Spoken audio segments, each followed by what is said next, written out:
sociais deram voz a uma multidão de pessoas que despertaram para a política e que querem cada vez mais participar dela, dar sua opinião, cobrar das autoridades o bom uso dos recursos dos nossos impostos.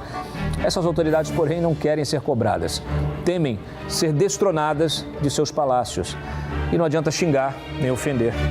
Então, o que fazer? Como exercer a cidadania com responsabilidade e eficácia?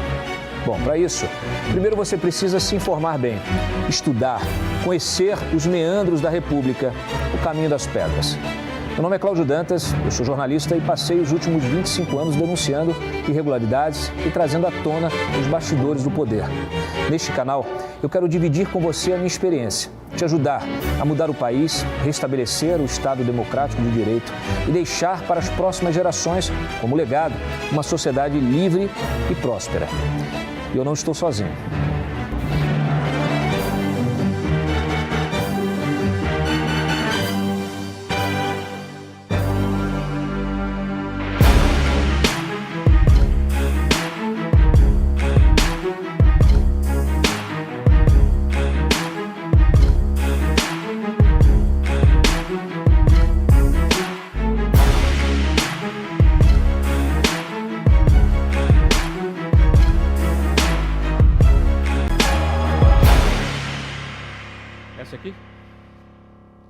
Boa tarde, bem-vindos a mais uma transmissão da nossa live, a nossa live da resistência aqui, a nossa trincheira da República.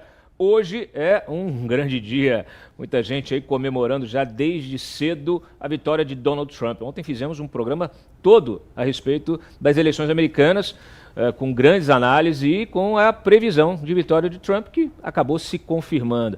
E essa vitória já traz uma série de impactos para a geopolítica, para a geoeconomia. O Brasil já está sendo afetado com isso, a diplomacia, a própria política interna nos Estados Unidos. E a vitória de Trump, que é uma vitória histórica, ela é consequência também de mudanças significativas dentro dos Estados Unidos. E de um recado de uma maioria, né, de uma maioria muito forte, consolidada do eleitor americano contra o blá blá blá, contra a chatice da agenda woke, contra uma agenda artificial, contra políticas que, na verdade, pregam a intolerância, dividem a sociedade e que não trazem aquilo que qualquer pagador de impostos quer, que é um país desenvolvido, né, acesso a serviços de saúde, serviços de educação, transporte público, quer dizer, uma vida boa, né? Uma sociedade livre, uma sociedade próspera, é tudo que qualquer um deseja, qualquer cidadão pagador de impostos deseja, seja nos Estados Unidos, seja no Brasil. Aqui, na eleição municipal, nós também tivemos um grande recado nas urnas nessa mesma direção, enterrando o PSOL, enterrando a agenda woke, impedindo que um representante dessa agenda woke assumisse a principal capital do país e a mais importante da América Latina, e isso acabou se refletindo também na eleição do Trump. O Trump, ele fez a sua campanha com um discurso de retomada dos Estados Unidos, retomada do protagonismo americano, da recuperação, né, da retomada do sonho americano, que é uma característica muito forte, né, de um país que é considerado aí, o líder, né, máximo aí do capitalismo, das liberdades, e o Trump está dedicado a barrar essa agenda, está dedicado a proteger a indústria, a recuperar os empregos do país, ou seja, a restabelecer esta sociedade. Então, naturalmente, isso terá um impacto para o Brasil, terá um impacto já imediato nas relações nas relações diplomáticas bilaterais, também terá um impacto imediato nas relações multilaterais, inclusive com a abertura aí de conversas para a suspensão lá, da guerra, da invasão russa lá na Ucrânia. Isso me parece estar muito claro. Também a atuação de vários grupos terroristas, aí a gente vai ver como é que vai ficar no Oriente Médio e, naturalmente, no Brasil. Tudo também tem impacto aqui no Brasil. E a gente tem hoje vários convidados aqui, cada um na sua seara, para trazer, acrescentar nesse debate. A gente subir a régua, né, lá, botar a régua do nosso debate aqui lá em cima, e eu já agradeço a presença de todos aqui, já vou nomear cada um, mas eu tenho que dar boa tarde para a nossa audiência. A nossa audiência, que ela é fundamental, é quem banca a nossa operação aqui, quem faz com que a nossa operação jornalística seja relevante e tenha esse peso que tem no debate público, influenciando o debate público de uma maneira também propositiva. Então, olha aqui, muito boa tarde aqui para Rosângela, para Ellen, para o João, para a direita 10, para a Halen, para o José, também para a Yanima, para o Henrique, para a Nicássia, para o Cardoso, todos os nossos assinantes, Almete, Célia, Júnior, Edna, obrigado, Robson, Silvia, Angélica, Carlos, vamos chegando, não esqueçam, quem está aqui pela primeira vez, se inscreva no canal, ative as notificações, a gente tem aí mensalmente aí já 1 milhão, praticamente 1 milhão de views no nosso canal e a gente bateu ontem 110 mil inscritos, tá?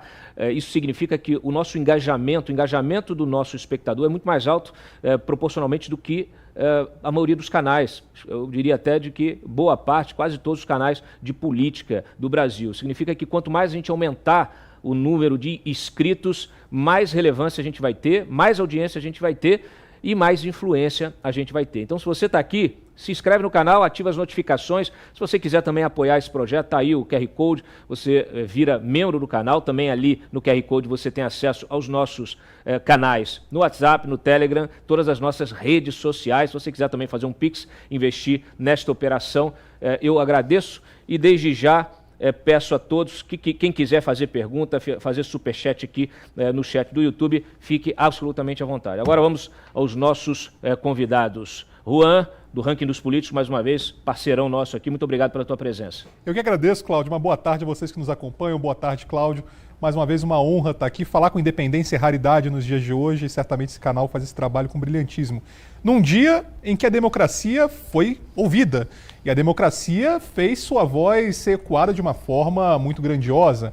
Não foi uma vitória qualquer. Donald Trump deu o recado dele e o povo americano deu o seu recado de mudança, não foi qualquer mudança. Donald Trump ganha no voto, na maioria do voto, ganha no colégio eleitoral, elege a maior parte do Senado. Então, portanto, uma grande guinada dos Estados Unidos pela mudança. Muito bem. Temos também já conectado conosco o Leonardo Corrêa, advogado. Leonardo, obrigado pela tua estreia aqui no nosso bate-papo. Obrigado pela tua presença. Daqui a pouquinho eu vou dizer para os nossos espectadores o porquê de você estar aqui, mas por enquanto eu quero a tua abertura, a tua análise já dessa vitória do Trump, que é muito importante para o debate público. Primeiro, muito obrigado pelo convite, Cláudio.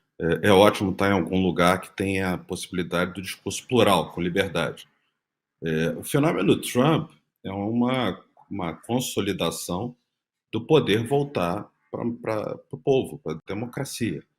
Se a gente olhar os últimos casos, por exemplo, julgados pela Suprema Corte americana, por mais que as pessoas tenham tido reações desmedidas, o que a Corte tem assinalado é que quem tem que decidir sobre determinados assuntos são os representantes eleitos. Eu vi muita gente aqui no Brasil dizendo que a reversão de Roe versus Wade, que é o caso do aborto, teria sido uma proibição para o aborto nos Estados Unidos. Não foi nada disso. O que a Corte disse é o seguinte: nós somos 9 pessoas que usam toga, e quem somos nós para decidir sobre uma questão dessa?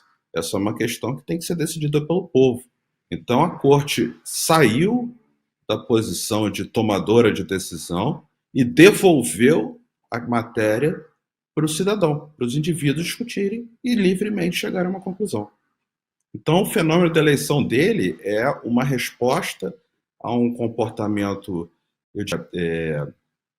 de tentar impor uma certa agenda para a população como um todo, que não teve resultado. A reação do povo americano foi evidente. O Niall Ferguson, no livro Civilizações, fala, aliás, uma coisa curiosa, que a Europa hoje é majoritariamente agnóstica, né? E os Estados Unidos prevalecem com coisa em torno de 60% de protestantes, cristãos.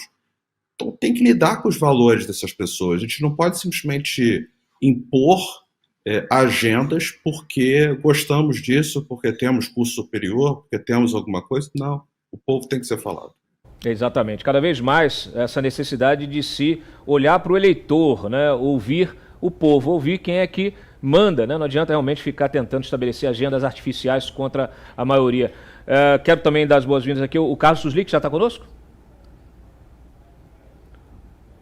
Ah, tá o Arthur Machado.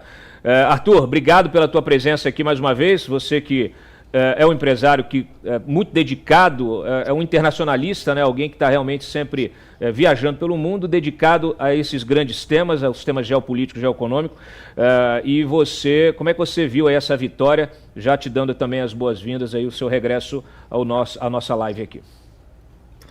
Muito obrigado, Cláudio. Obrigado aos nossos companheiros aí de live, à sua audiência também. Olha, resumidamente, tem muitos assuntos para falar, mas digo o seguinte, coisas que já chamam a atenção. Primeiro, vi algumas reações dizendo que, preocupados com a democracia, né? Dizendo que a vitória do Trump é um ataque à democracia. Eu acho que é o contrário, é a manifestação clara e popular de que as instituições ditas democráticas são insuficientes e estão falidas. E é uma forma muito clara de fazer essa manifestação em relação a problemas econômicos, a problemas geopolíticos e problemas sociais.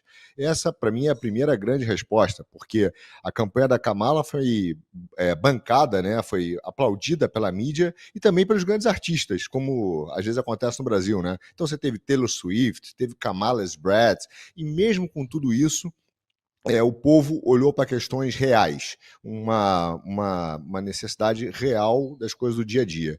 Agora, terá aspectos relevantes geopolíticos, econômicos sobre isso, sobretudo econômico. Os Estados Unidos hoje enfrentam alguns problemas sérios do aspecto econômico e principalmente também uma mudança de eixo, né, de uma política americana que é internacional, talvez uma mudança de eixo que saia do enfrentamento direto à Rússia para um enfrentamento direto à China, utilizando também de guerras comerciais. Mas são vários assuntos. O que importa para mim é que a manifestação mais clara de que hoje a classe política em geral, democrata, woke, progressista, está desconectada completamente da vida do cidadão comum. Entendeu? Então, resumidamente, eu digo o seguinte, a classe trabalhadora hoje é direita. Excelente, Arthur. A gente tem mais um convidado aqui. Eu vou pedir, fecha em mim, eu vou chamar o convidado, porque não cabem mais de 3 na tela, Júlio, por favor. É o Rodrigo Constantino, que está lá, está nos Estados Unidos. Rodrigo, obrigado mais uma vez aí pela tua presença aqui na nossa live. Como é que você vê aí essa vitória do Trump? Bom dia, Cláudio, bom dia a todos. Eu estava ouvindo aqui, né, o Arthur, o Léo, e concordo com eles. Eu acho que o grande tema dessa vitória acachapante e inegável, né, de Donald Trump, o grande tema é o abismo que foi criado entre a elite dona do poder, e aí envolve também os principais veículos de comunicação, a velha imprensa, e o povo. O povo tem como prioridades, né, segurança, uma fronteira que possa realmente impedir a entrada de imigrantes ilegais. Ele quer trabalho, ele quer prosperidade, ele quer que o filho dele vá para a escola e aprenda coisas úteis, e ele quer ter a liberdade de passar os seus valores morais, e muitas vezes religiosos, de onde derivam os valores morais, para sua família. E tudo isso vem sendo atropelado por uma elite arrogante, que quer empurrar a história, né, em vez de tentar compreender o fenômeno da realidade como ela é, e que acha que aborto é a grande prioridade. A campanha da Kamala Harris foi toda ela calcada em aborto, basicamente. Quer fronteira escancarada porque, não sei, é uma visão romântica do imigrante, ou então uma situação ainda pior, né, um intuito deliberado de enfraquecer a América desde dentro, né, que aí seria realmente perverso, mas eu não tenho dúvida que tem gente que tem essa agenda. Eles estão desconectados da realidade. A ideologia de gênero, isso não é o que o povo quer. Então, eu li o melhor resumo, talvez, né? Assim, muita coisa vai ser dita, muita coisa vai ser escrita sobre essa vitória retumbante de Donald Trump, apesar de tudo. Mas em uma simples expressão, né? Vocês falaram que ele era Hitler, eu não sou racista, vai se ferrar. É mais ou menos esse o recado das urnas, né? O povo cansou desse tipo de narrativa pérfida que é imposta goela abaixo por uma elite arrogante. Excelente, Rodrigo. Já retomo o contato com você aqui. Vamos a alguns números antes da gente entrar aqui nas opiniões dos nossos analistas. Põe na tela, por favor, o nosso documento com os números que são históricos, né? A vitória em si. Põe na tela, põe aqui para mim, na minha tela do lado aqui, E pode botar ela cheia, na tela cheia aqui, para a gente ver junto. Tá? Vamos passar rapidamente aqui, na sequência a gente volta com os nossos analistas. Por favor, o documento está aqui? Pode botar. Isso. Põe na minha tela, na transmissão também.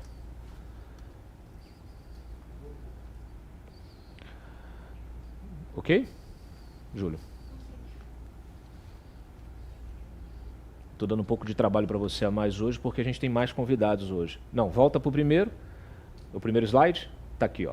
Bom, votação histórica, tá, pessoal? Não só no colégio eleitoral. A gente teve também aí a maioria de eleitores americanos também optou pelo Trump, 51,1%,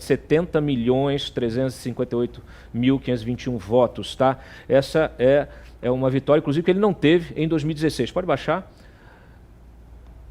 Isso, perfeito. Então, bom, tá aí. A Câmara teve 65 milhões, ficou aí com 47,4, tá? Pode baixar, pode baixar. Vai baixando. No colégio eleitoral, está um pouco estourada a tela, se você conseguir... Ah, está melhor. Na tela que importa está bom. Aqui na minha televisão é que está um pouco apertadinho. Tem aí, a Câmara ficou com 224 votos no colégio eleitoral e o Trump obteve, então, 267. Pode baixar. Na verdade, esse número tem que atualizar, 272. Bom, isso aqui... Aí a gente tem os swing states, que é fundamental para essa nossa análise a partir de agora. Eu vou devolver para os nossos analistas justamente essa questão. O Trump obtendo, então, a maioria aqui, por exemplo, no Arizona, também na Carolina do Norte, pode baixar. Na Geórgia, também, tá? Em Michigan, pode baixar. Vai baixando. Isso. E Nevada também, Wisconsin e Pensilvânia, tá vendo? Então ele obteve realmente, em todos os locais de votação, obteve essa maioria. Então, depois a gente entra nessa questão dos votos nos estados. Pode baixar direto, porque a gente tem... Bom, aí aqui vocês conseguem ver um escopo geral. Depois a gente disponibiliza esses números. Pode baixar mais. Pronto. Aí a gente tem a eleição para o Senado, que também é importante, fundamental. Maioria também republicana no Senado, aí 52-42. Ok? E na Câmara a gente teve também essa maioria aí com 198 e 180. Então foi uma vitória realmente aí acachapante e que a gente também, olha, para governadores também, 27-23, pode baixar. Isso. Aí as questões que decidiram a gente vai entrar daqui a pouquinho para falar. Muito bem, eu vou fazer a pergunta aqui, você põe os três na tela ali e cada um vai colocando a sua posição. Depois eu vou voltar com o Juan aqui para a gente falar sobre influência aqui na política brasileira. Senhores, nós temos aí um quadro de uma vitória absoluta, né? Uma vitória realmente expressiva, acachapante. Eu vou fazer o contrário agora, eu vou retornar com o Constantino, depois o Arthur, depois o Léo. Por favor, Rodrigo. Pois é, eu vou dar como exemplo, né, para ilustrar bem isso, o que aconteceu aqui na minha Flórida. Miami-Dade é um condado totalmente liberal, né, progressista. A Hillary Clinton teve 65%, arredondando, na eleição de 2016. O Biden teve 55% na última eleição e a Kamala Harris 45%. Uma mudança de 20 pontos percentuais em 3 eleições é algo que devia forçar a esquerda democrata parar para pensar o que está acontecendo. E olha, nós estamos falando de um estado que se consolidou como um estado republicano, conservador, feito de imigrantes. Aí como é que você pega esse dado da realidade e vai bater com a narrativa de Trump nazista, anti-imigração, blá blá blá? Não fecha, né? Então, olha, talvez a gente possa pensar imigrantes latino-americanos, muitos são cristãos, estariam preocupados, então, com essa pauta de costumes radical da esquerda. A economia é um item sempre muito predominante na disputa. Não vai bem a economia? A Kamala Harris chegou a falar em equality, não equity, ou seja, ela quer resultado igual, não igualdade de oportunidades. Quer dizer, isso é uma mensagem socialista. A turma que veio para a Flórida de países como Brasil, Argentina, Colômbia, Venezuela, Cuba, eles vieram buscar algo diferente, algo que tenha liberdade, meritocracia. Então, o discurso democrata está totalmente desconectado dessa realidade. Eu estou usando Flórida como exemplo porque, primeiro, foi um dos primeiros estados a dar o resultado final. Veio bem rápido. Segundo, porque foi uma virada, uma guinada impressionante. Então, você negar a realidade e insistir em ideologia de gênero, política identitária, blá, blá, blá, só vai fazer com que afaste ainda mais o eleitor. Não deu muito certo a estratégia de apostar nos imigrantes. Manda ver, Arthur. Vamos lá, é o ponto que eu concordo absolutamente com o Constantino, é começar a questão da economia. Eu acho que você tem duas vertentes aí que foram relevantes para essa virada e esse domínio do Trump. Uma catástrofe econômica, que hoje incomoda principalmente a classe média americana. O Larry Summers, veja bem, estou falando de um economista que trabalhou com Obama. Tá? Então, um cara que é democrata. Ele calculou com uma inflação real dos Estados Unidos algo em torno de 8%, enquanto o oficial está 3%. Então, a gente está acompanhando uma destruição perceptível da classe média americana e redução do poder de compra. Então, isso abalou realmente e realisticamente o voto do eleitor americano. Então, você tem um problema clássico. Eles perceberam que isso foi causado pelas políticas de estímulo do Biden, estímulo do Biden, e que isso tem destruído o próprio poder de compra americano. Então, nós temos um problema hoje que é visível a questão da escolha do Trump como para resolver um problema econômico que tem destruído a classe média. Aí você vê as políticas do Biden. O Biden fez o plano lá do CHIPS, emprestou 8 bilhões, né, de incentivos, mas empréstimo direto para a Intel, por exemplo. 3 semanas depois, ela reduziu 10% o seu workforce, quer dizer, a força de trabalho. Então, a percepção do americano é que a gestão da economia do Biden, e, portanto, a continuidade que queria a Kamala, seria uma catástrofe. E ela não soube responder isso. Eu acho que o principal ponto, inclusive, que ajudou o Trump a ganhar a eleição com essa distância, foi exatamente a ineficiência da Kamala em explicar qual seria o plano dela. Quando a Kamala ganhou o microfone, aí foi um desastre. Foi deixar a Kamala falar, entendeu? Quer ganhar a eleição? Deixa a Kamala falar. Foi mais ou menos isso. Então você teve, por exemplo, só para complementar e fechar o raciocínio, a percepção que o Trump apontou um problema que é perceptível para o eleitor americano. Ele falou, olha, nosso problema não é a Rússia, nosso problema é a China. E desde que a China entrou no OMC, nós perdemos algo em torno aí de 5 milhões de empregos. São um total, acho que calculado pelo um estudo de tecnologia americano, mas calculado que esse percentual de perda de manufatura nos Estados Unidos dá em torno de 33%. Para se ter uma ideia do que é isso, na Grande Depressão de 1929, o percentual de perda de emprego e manufatura foi 30%. Então, a percepção de uma destruição econômica, aumento do custo de vida e de alguém que não sabe como resolver, a não ser aumentar o custo do Estado através de estímulos. Esse é um ponto real, é a economia. E aí é visível também pela vitória em lugares democratas, como o Constantino mesmo colocou, a questão da pauta comportamental. Então ele virou e falou assim, olha, tudo bem, tem uma discussão do wokeísmo, do wokeismo dentro dos Estados Unidos, mas o resultado disso é aumento da violência, drogas, pessoas na rua. Então há a percepção de uma degeneração moral social.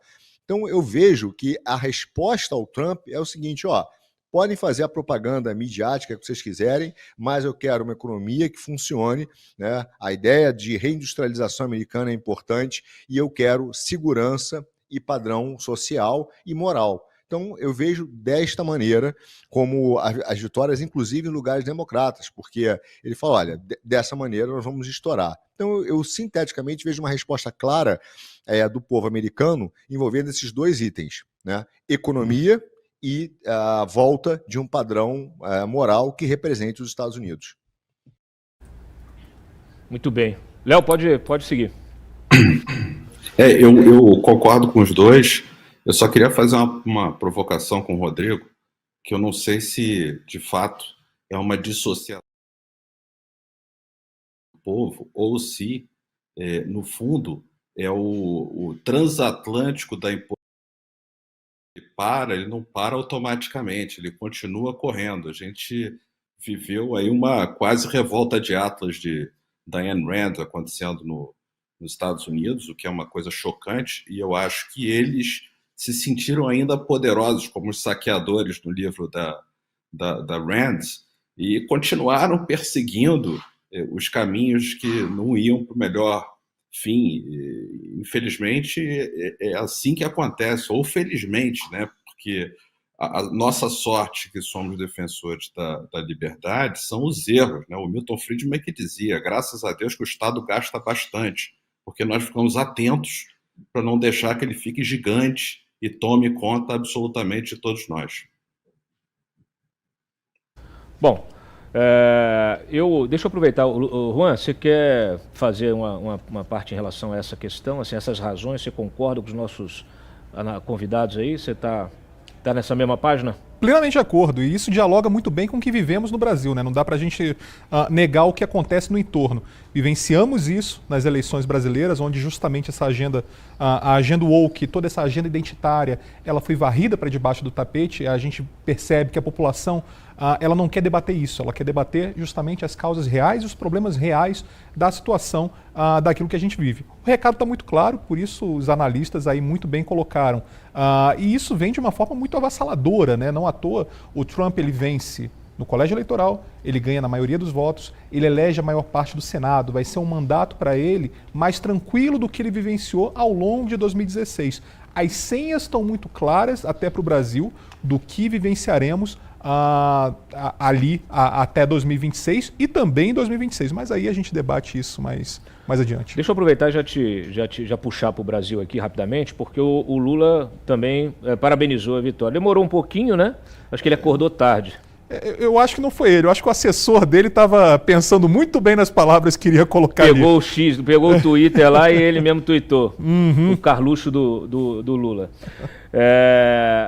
Me fala uma coisa, na tua opinião, a vitória do Trump tinha muita expectativa, há muita expectativa, inclusive nós temos parlamentares brasileiros que foram acompanhar as eleições nos Estados Unidos, e há toda uma ansiedade sobre o que pode acontecer, né? Especialmente em relação a essa agenda de liberdades, né? Toda essa problemática dos inquéritos políticos que nós estamos ainda vivendo aqui no Brasil, a prisão, banimento, o próprio Rodrigo permanece aí também censurado no X, e nós temos que realmente é preciso que haja aí uma reversão dessa agenda, dessa dinâmica, que é uma dinâmica de restrição de direitos, é uma dinâmica que impede a livre circulação de ideias, ou seja, é uma dinâmica antidemocrática. Então, essa dinâmica ela vem sendo empreendida pelo Supremo, mas com isso vinha, vamos dizer assim, anexado a um processo político que também tinha sua conexão,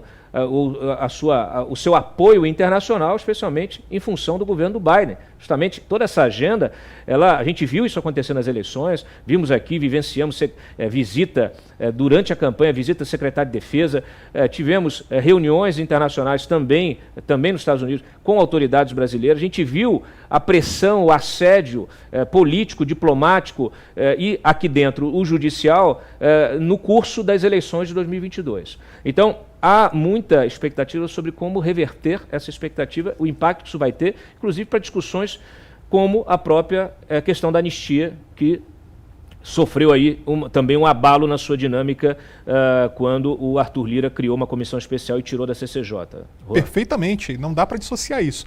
A gente percebe que uma vez que o Senado americano ele vai ter maioria republicana a partir de agora, vai existir também uma pressão internacional pelos polos, os países parceiros dos Estados Unidos. E o Brasil não foge dessa regra. O Brasil vai estar nessa lista também e o Brasil certamente vai ser objeto de debate pela Comissão de Relações Exteriores do Senado americano, justamente por essa persecução, essa sanha do judiciário atrás contra as liberdades, né, digamos assim, como um todo no Brasil. Então isso será tema de debate também, não dá para dissociar uma coisa da outra.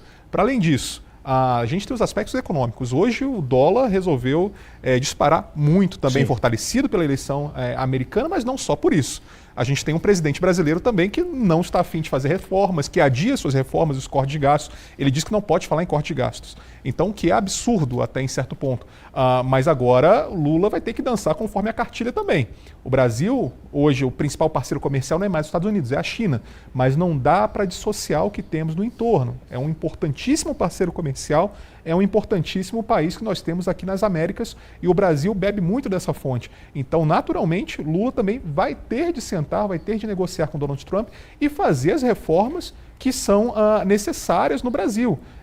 Acabou as férias do Lula, certamente. Ele vai ter aí 2 anos com muitas tarefas de casa para poder realizar. Acabou as férias do Lula e do Xandão. E do Xandão também. Do Xandão. Acredito que o Xandão vai repensar 2 vezes se ele vai para Disney a partir de agora. Põe os 3 na tela aí, eu quero perguntar. Eu vou aqui, vou pela nossa ordem reversa também, esperando a reversão das expectativas e em função até do fato que eu acabei de mencionar. Rodrigo, expectativa positiva.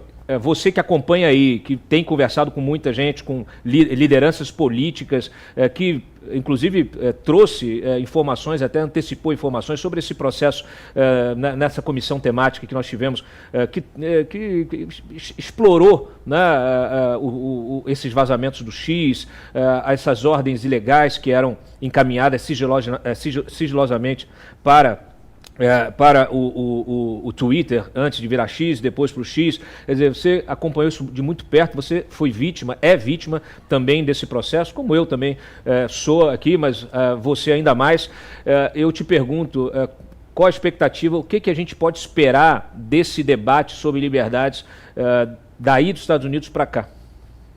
Pressão se intensificando muito, né? Sem dúvida. Maria Elvira Salazar, aqui do Distrito 27, pertinho de mim na Flórida, foi reeleita, aquela que mostrou a foto do Alexandre de Moraes. O Peter Thiel, ele disse uma vez o seguinte: nunca aposte contra o Elon Musk, ele ganha tudo, né? O Elon Musk prometeu certas coisas não muito positivas aí para o destino do ministro Alexandre de Moraes, que virou um desafeto pessoal quase.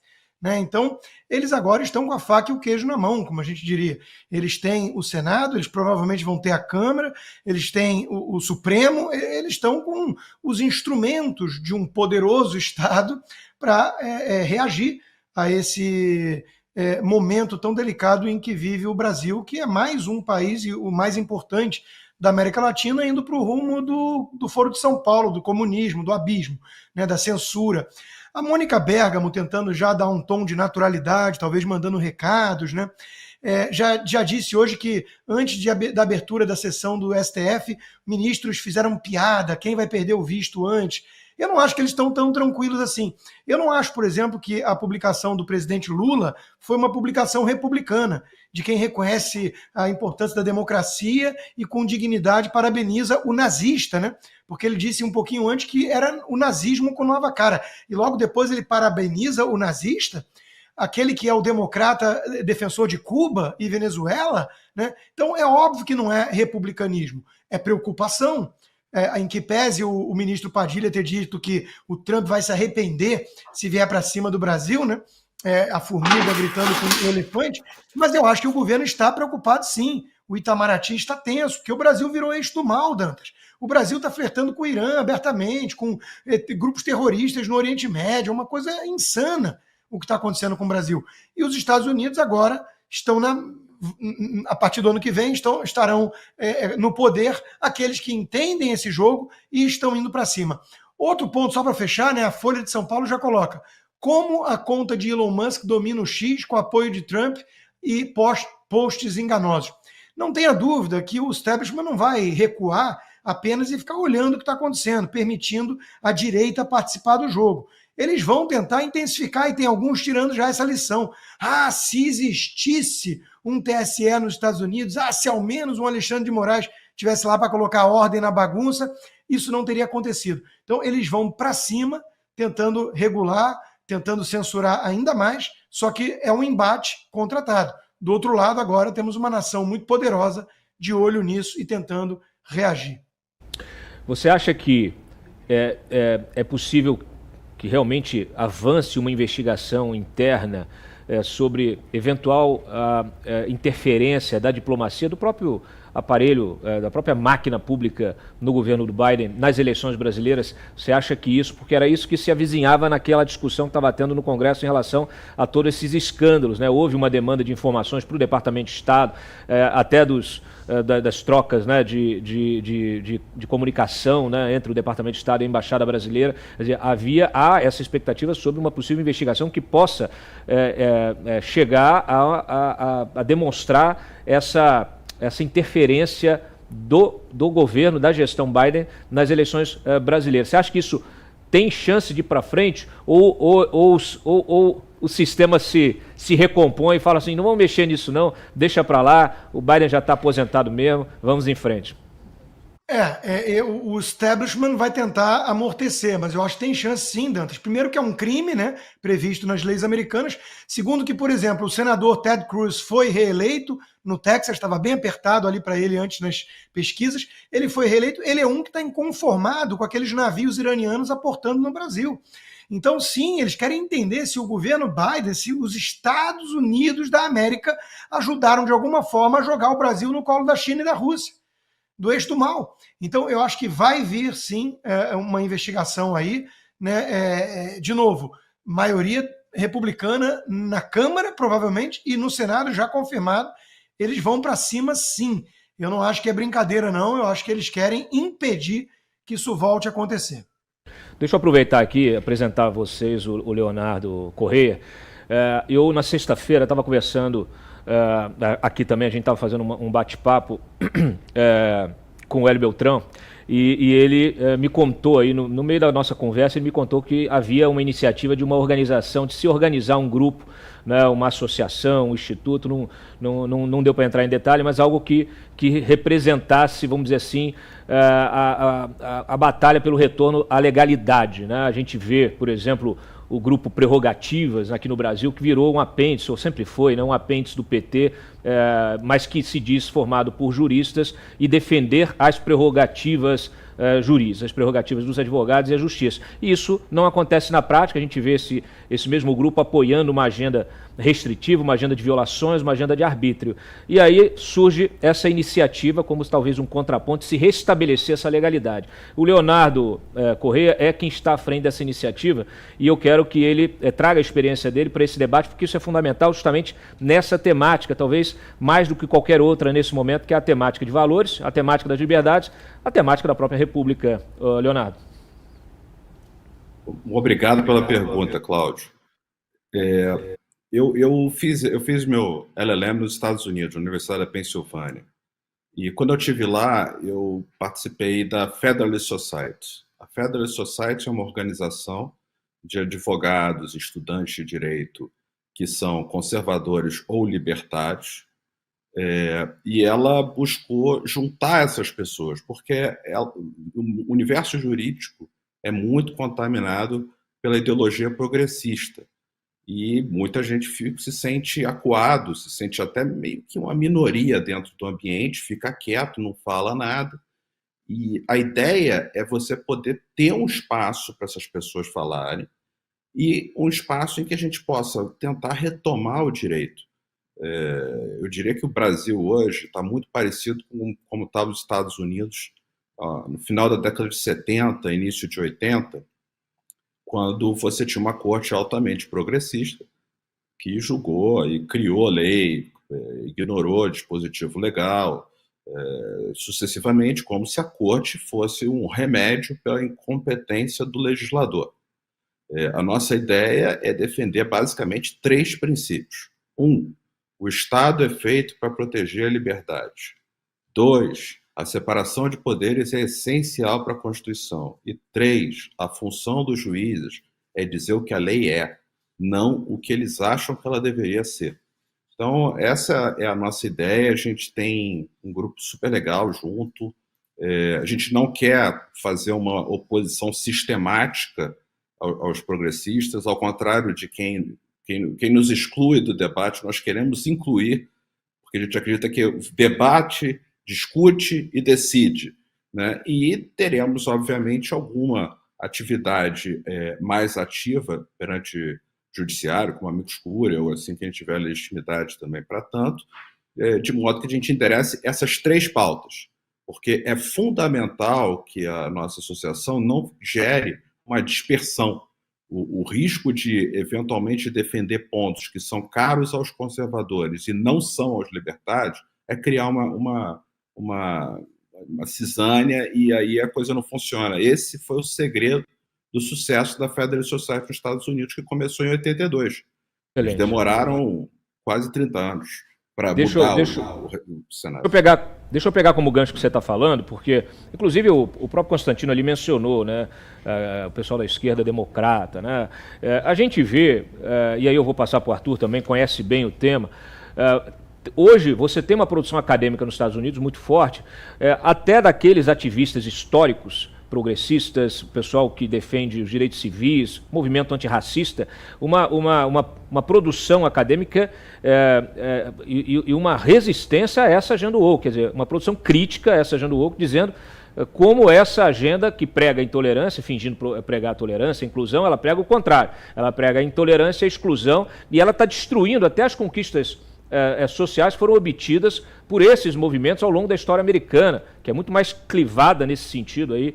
O movimento antirracista, por exemplo, realmente nos Estados Unidos a história, a experiência deles é muito diferente, absolutamente diferente da brasileira, né? Então, você viu nessa eleição também mulheres, negros, até indígenas apoiando essa agenda, latinos, imigrantes apoiando Trump.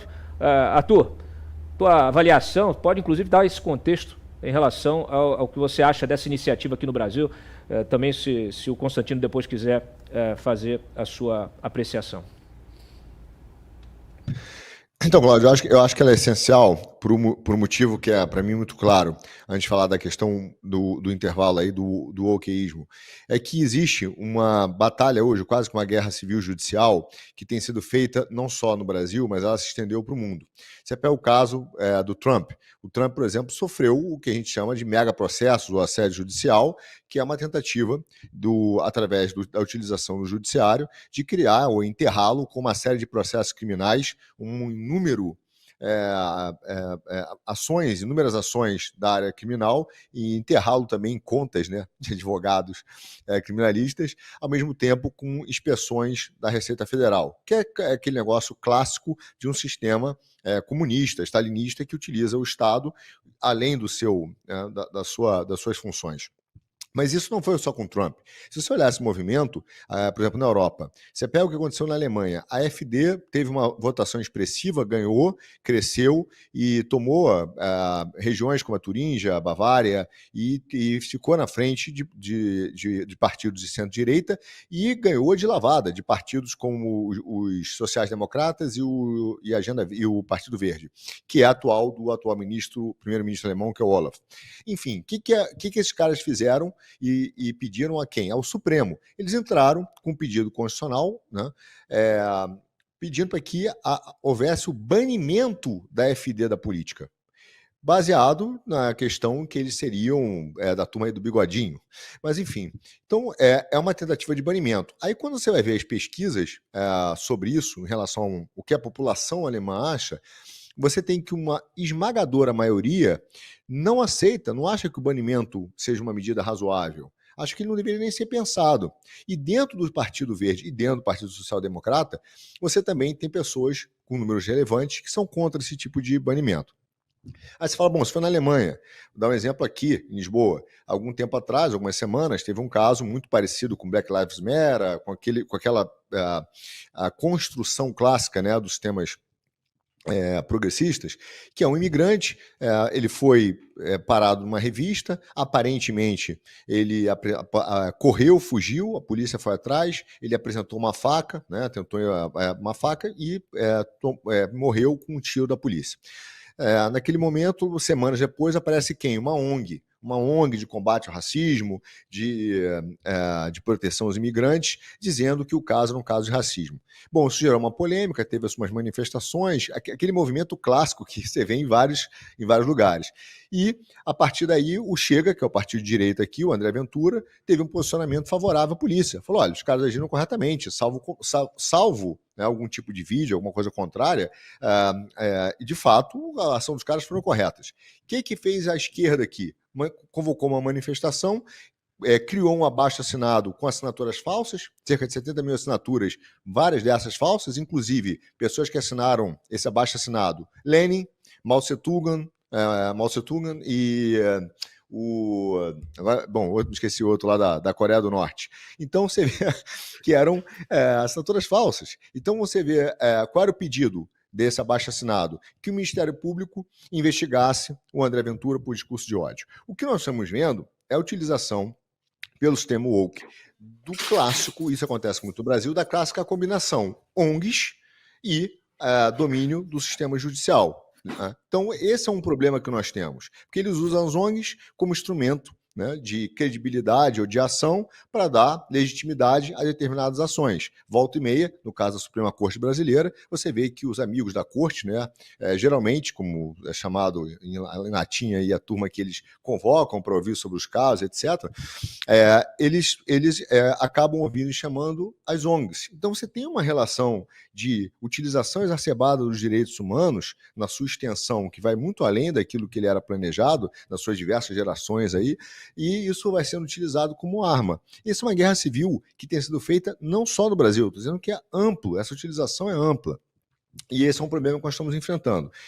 E no Brasil, a visão que eu vejo é simples para mim, eu não sou advogado, mas até deixo o nosso especialista comentar, mas até onde eu me lembro, a nossa Constituição tinha uma grande vantagem, né? Que era o seguinte, a gente falava o seguinte, que o cidadão ele podia fazer tudo aquilo, exceto o que a lei proíbe. E o Estado pode fazer tudo aquilo que a lei permite. O que nós estamos vivendo hoje é o contrário. O Estado pode fazer tudo, menos o que a lei proíbe, ainda, porque é sujeito à interpretação, e o cidadão não pode fazer nada, a não ser aquilo que a lei permite. Ou seja, uma inversão enorme sobre a estrutura do Estado. Esse é um problema que vai ter que ser enfrentado, mas quando você vai por trás de todos esses movimentos, são duas frentes. É uma frente do wokeísmo, mas também tecnocrata. Lembrando que o Estado tecnocrata ele foi pensado para você ter três grandes pilares. Um grande comitê jurídico, um grande comitê econômico e um grande comitê técnico, cientificista, né, que fariam escolhas para o cidadão, para otimizar a alocação de recursos.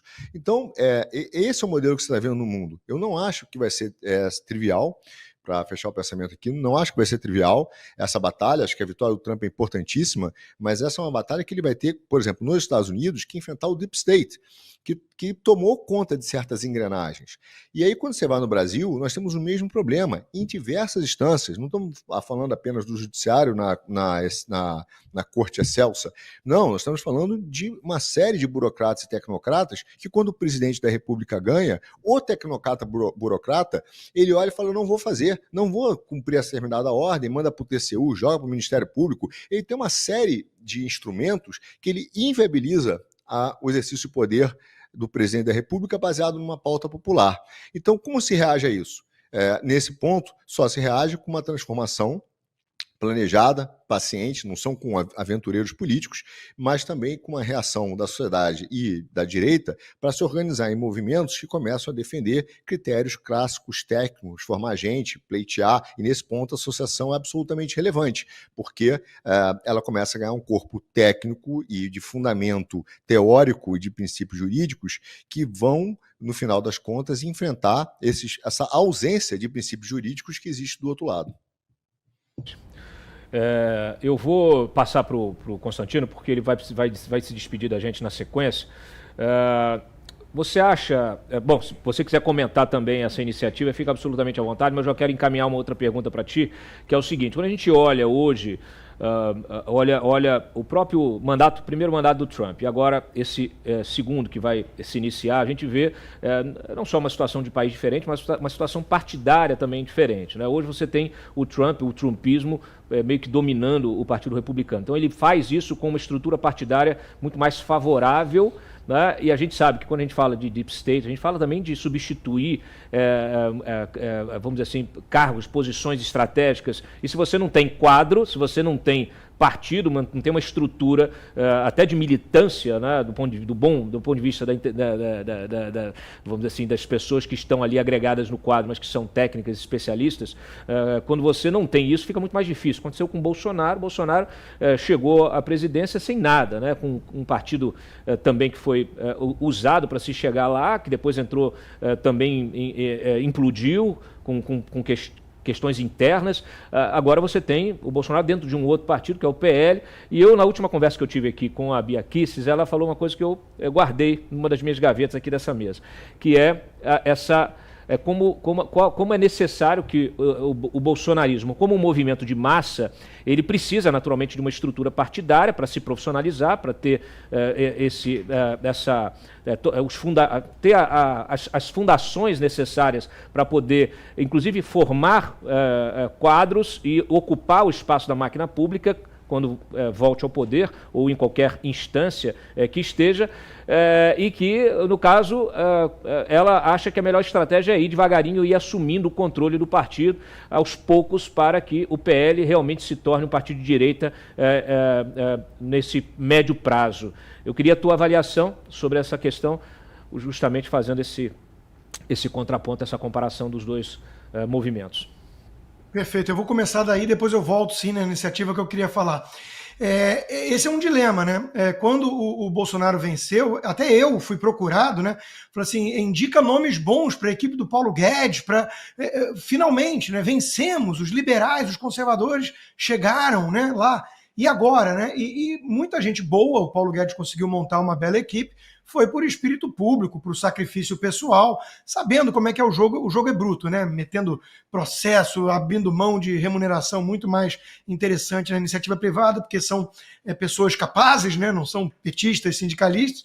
Então, existe esse dilema, sim. O Trump foi disruptivo, ele conseguiu tomar de dentro o Partido Republicano, né, o movimento, o MAGA, ele ocupou os espaços, e quem foi contra o establishment republicano, né, os Bush e companhia, aqueles que alguns chamavam de Rhino, Republican in name only, eles foram sendo derrotados, engolidos, porque o povo estava do lado. É um fenômeno de nacional populismo de direita. É uma reação a um establishment que abandonou o homem médio, comum. É disso que se trata, né? Então o Bolsonaro foi parecido, e eu acho que o Olavo de Carvalho fez uma boa analogia na época, né? É como pegar a cereja do bolo, né? Você pegou o bolo pela cereja, mas e a estrutura? Então é um grande dilema, você ter quadros. Eu não tenho muita expectativa quanto ao PL, né? O partido do Valdemar, eu não vejo. Eu acho que, de novo, a direita hoje, ela está dispersa, ela não é o PL. Tem um bando de oportunista no PL e tem muita gente boa que não está no PL. Né? A questão são os valores, os princípios que deveriam unir essas pessoas para tentar dar um choque de eficiência, gestão e liberdade nesse Estado hipertrofiado e autoritário. O Trump foi muito bom em destruir esse sistema podre até aqui, né? Superar tudo que tentaram fazer para derrotá-lo, a própria mídia. Agora ele tem um dilema, que é como construir algo propositivo. O Reagan tem que ser o exemplo aqui, na minha opinião, né? Não é o Voltaire dizia, né? Quem vence e depois quer vingança não é digno da vitória. Eu acho que agora não é hora de vingança, é hora, claro, de tentar drenar o pântano em Washington. Washington DC, Dantas, foi mais de 90% para os democratas. A turma da burocracia não quer largar o osso. Então o Trump tem um desafio muito grande junto com o Elon Musk agora de tentar, né, fazer a limpa, digamos assim. Ele não pode ser ingênuo, senão ele vai ser atropelado. Mas eu espero que ele não seja vingativo, que ele tenha a magnanimidade de realmente tentar propor a reconstrução da América, como conversávamos aqui, dos valores que precisam ser resgatados, da economia que vai mal e por aí vai. Quanto à questão da juristocracia, né, eu vejo isso de uma forma simples. A turma da esquerda e da elite financista, globalista, eles descobriram que não precisam do povo para governar.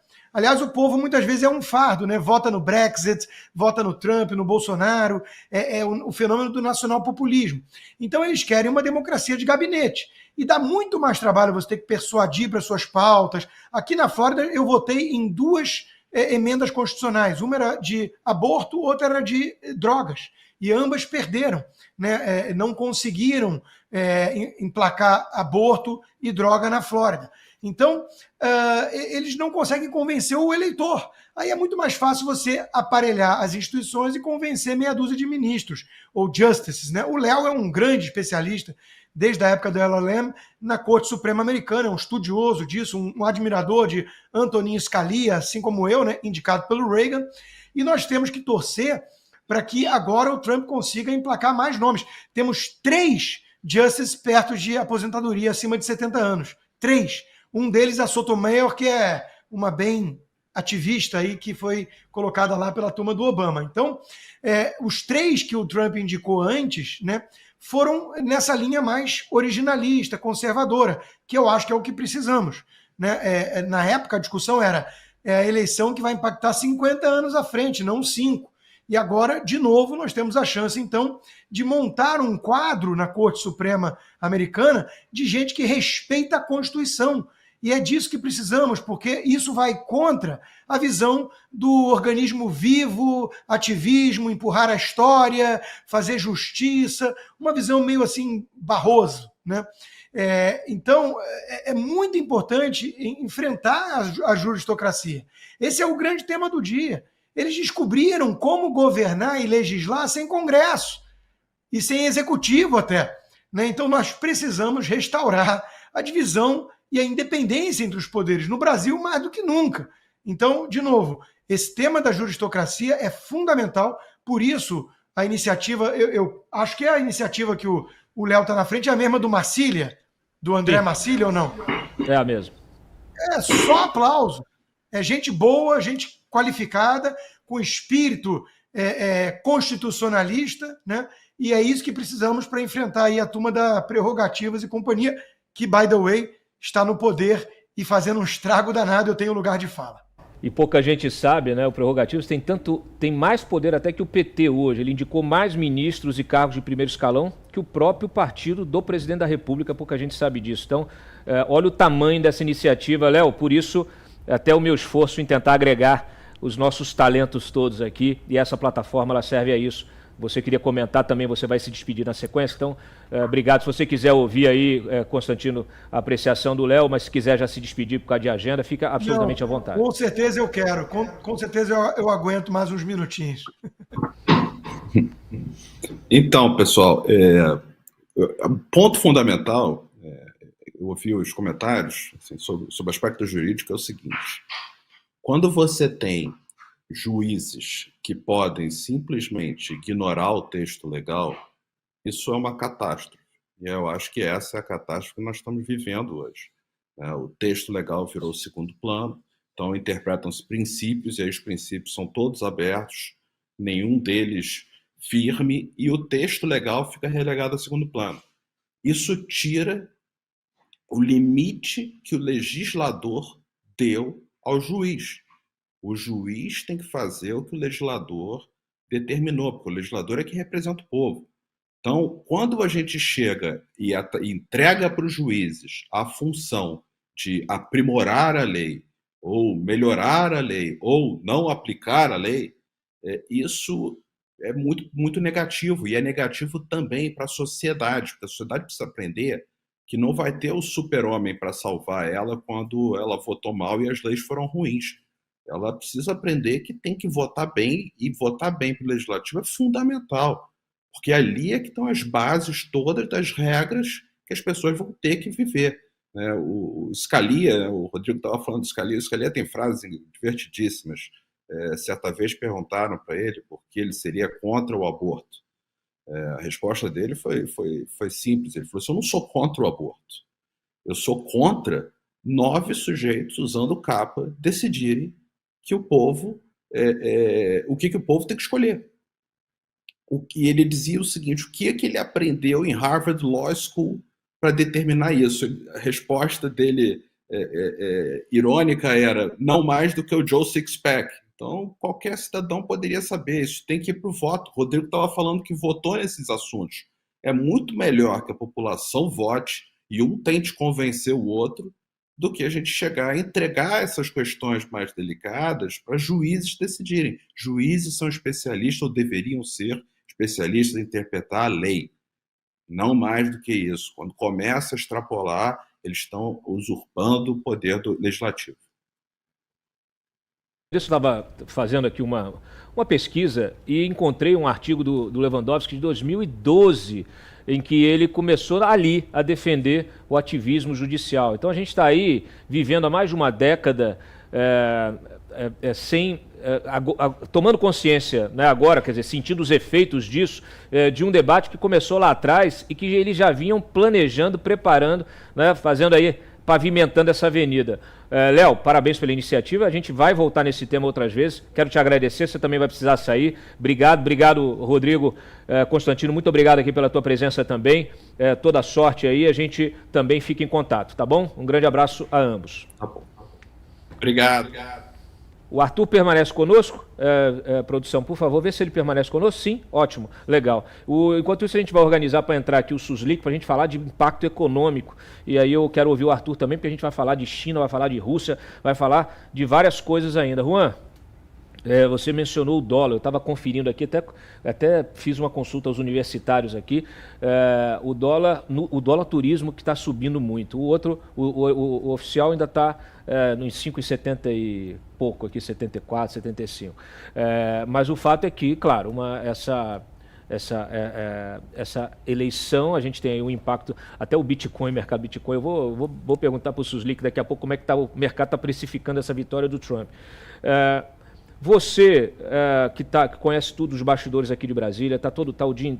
Eu sei que você ficou um tempo no Chile, né? Tava lá, agora voltei. Voltou, né? Tava de férias, deu para descansar. Tirou umas fériasinhas, mas eu duvido que você não tenha atendido um telefone, não tenha respondido uma mensagem no WhatsApp. Então você está por dentro de tudo que está acontecendo, a gente está aí num processo aí de eleição também importante, já em campanha para eleição da Câmara, eleição para o Senado.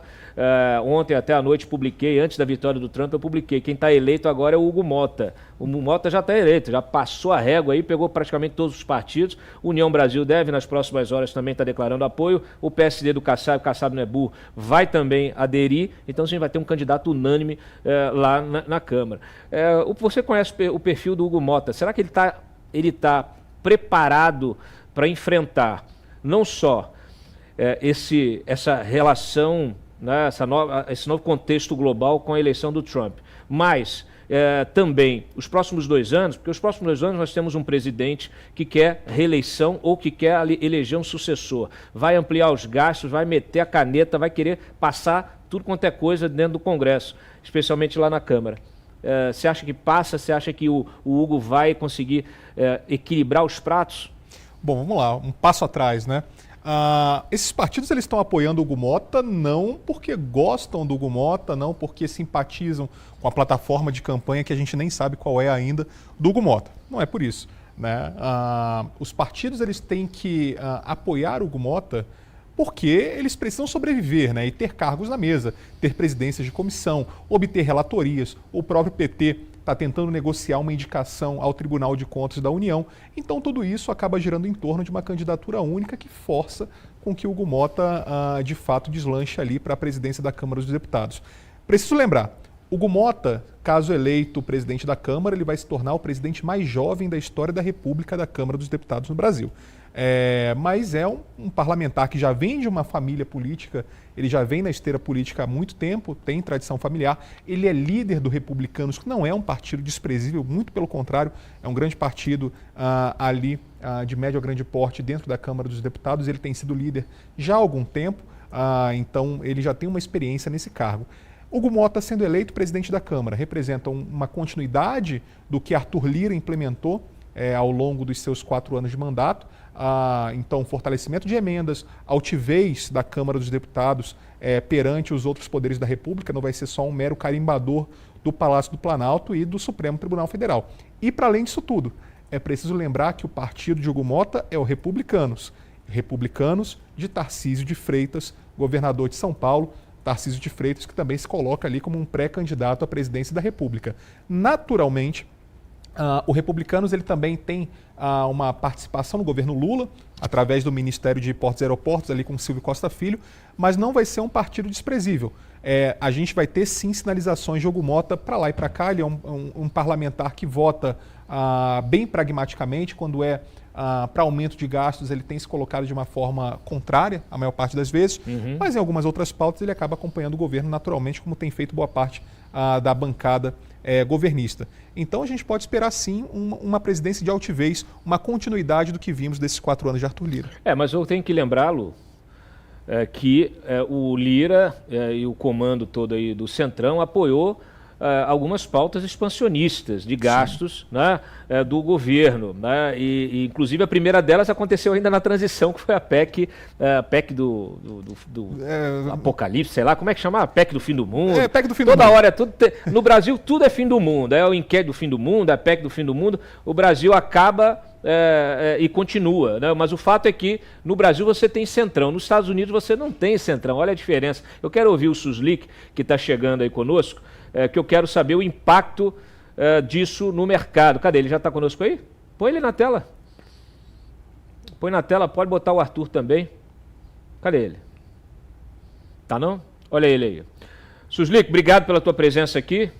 Você sempre bem posicionado, com a luz atrás de você, para a gente não te ver direito. Eu sei que é uma estratégia. Ah, tá bom. Eu achei que fosse uma estratégia. A janela vai estar ali, fica tranquilo, não tem problema não. Fecha aquela janela para mim, por favor. Fica tranquilo, o que importa é que é o conteúdo. Eu vou puxar a orelha aqui depois da minha produção, que ela tinha que estar te orientando aí para poder te oferecer uma imagem mais bonita, que eu sei que você pessoalmente é mais simpático. Então é o seguinte, deixa eu te perguntar logo aqui, nos Estados Unidos não tem Centrão. Como é que está aí como é que tá a expectativa do mercado? Está precificada essa vitória? O que a gente pode esperar? O pessoal está muito assustado aqui com o dólar disparando, mas eu já olhei aqui, parece que é o dólar turismo só. Na verdade, o dólar agora, nesse exato momento, ele está caindo, né? Mas isso é muito... Na verdade, o dólar no mundo inteiro ele está subindo e no Brasil ele está caindo um pouco, mas isso também é reflexo que o dólar subiu na frente de todas as demais moedas, né? Então, você olhar um dia só é muito pouco para o mercado, porque o mercado também ele compensa algumas coisas, né? Então, às vezes você olha o mercado e fala assim, nossa, está subindo e o resto está caindo, mas às vezes você teve um feriado ou com alguma compensação ou alguma coisa que vai acabar te explicando. O Brasil subiu demais, nós estamos com o dólar agora, nesse exato momento, está praticamente 5,72, né? O dólar oficial, que é o que mais importa, né? O dólar que o mercado usa. Então, na verdade, você vê que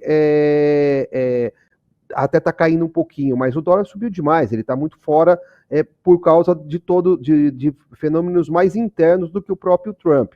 Porque você vê o S&P, que é o índice mais importante do mundo, ele está lá em cima, ele está subindo mais de 2%, e o índice Bovespa, nesse exato momento, está caindo 0,72%. Está caindo 0,72%. Então você não tem como balizar exatamente por causa de um dia, etc. e tal. Então, na verdade, o mercado precifica mal todos os países emergentes, tá? Todos os países emergentes estão precificados negativamente em relação ao Trump, porque vai ser o Make America Great Again, e os Estados Unidos subindo fortemente nesse sentido. É isso que nós estamos vendo hoje. Outra coisa que está acontecendo também, é outro fenômeno das ações ou de tudo que está acontecendo pró-Trump, em relação a Bitcoin.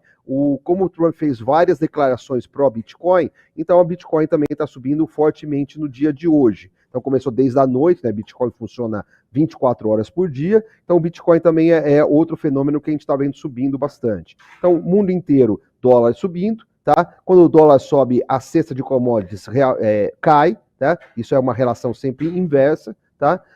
O juro americano futuro também subindo um pouco, porque a política fiscal do Trump é dita como mais expansionista, e aqui no Brasil, agora deu uma certa acomodada, a bolsa estava caindo bastante, está caindo um pouco menos, o dólar estava subindo, agora está caindo um pouco, tá? Mas ele já tinha subido na frente, né? A bolsa tem muito cai no boato e sobe no fato, e tem muita coisa que aconteceu já na frente, né? Então, muito do que está acontecendo hoje já é só uma realização do que aconteceu nos últimos dias. Mas muito é do fenômeno mais interno do que o próprio Trump, o que a gente está vendo hoje. Eu ia te perguntar, porque a gente está esperando aí o anúncio do governo em relação às novas medidas aí de cortes, etc. Tivemos uma reunião ontem da Junta Econômica, adoro esse nome, Junta Econômica, e aí tinha toda uma expectativa do Haddad de fazer uma coletiva, não fez. Então há também uma ansiedade do mercado em relação a esse anúncio hoje, ou não, ou já é pé da cantada, já se sabe o que vai sair e ninguém acredita muito que o governo vai cumprir com suas promessas, justamente por esse tema, né, que nós temos aqui há 2 anos mais uma eleição. A gente tem eleição em 26 e tem um governo que quer se manter e que vai expandir os gastos de forma absurda. Todo mundo já sabe disso. O mercado ainda acredita que possa haver responsabilidade fiscal para esse governo? Como é que fica isso? Cláudio, eu sou formado em universidade pública, né, Universidade de São Paulo.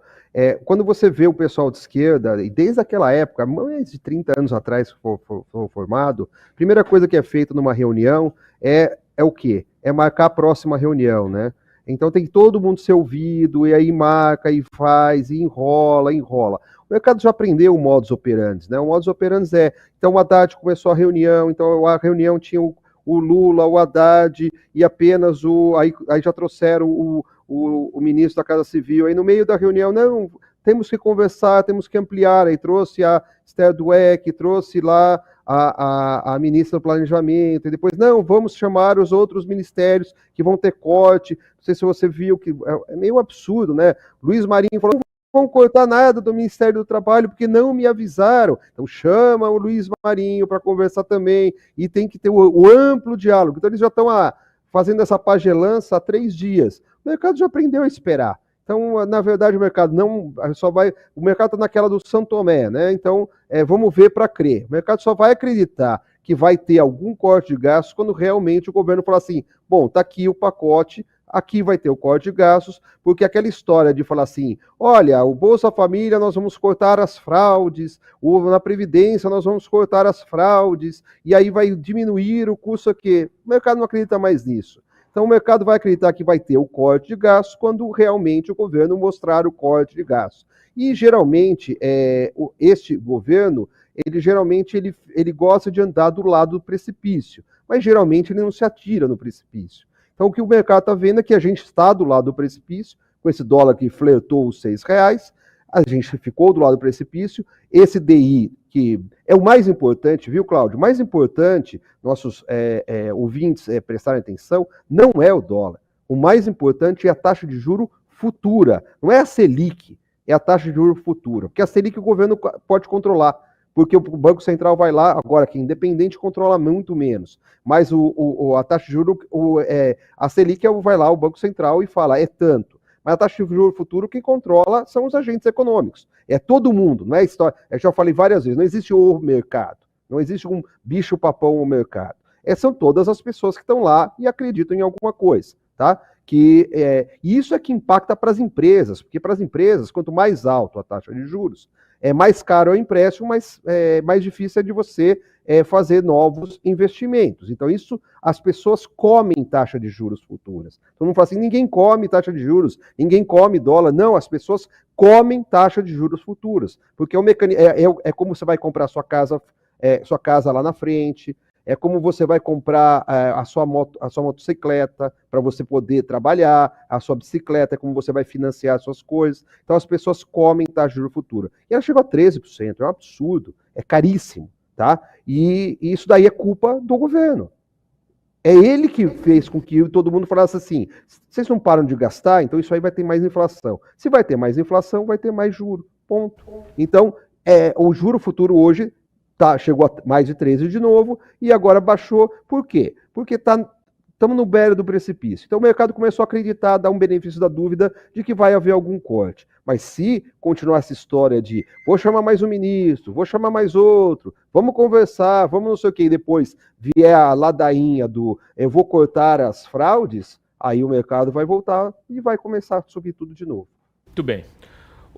Arthur, olha só, não sei qual é a tua opinião em relação a essa questão econômica, porque tá aí, o mercado, segundo o Suslik, está precificando uma política expansionista do Trump, do ponto de vista de gastos públicos. A gente pode esperar uma protecionista, com certeza, e incentivos fiscais para poder reestimular, né, a economia, alguns setores econômicos.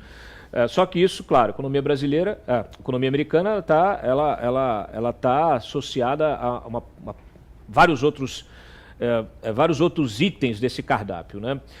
A gente tem guerra, a gente tem conflito, a gente tem petróleo, a gente tem a própria guerra comercial da China com os Estados Unidos.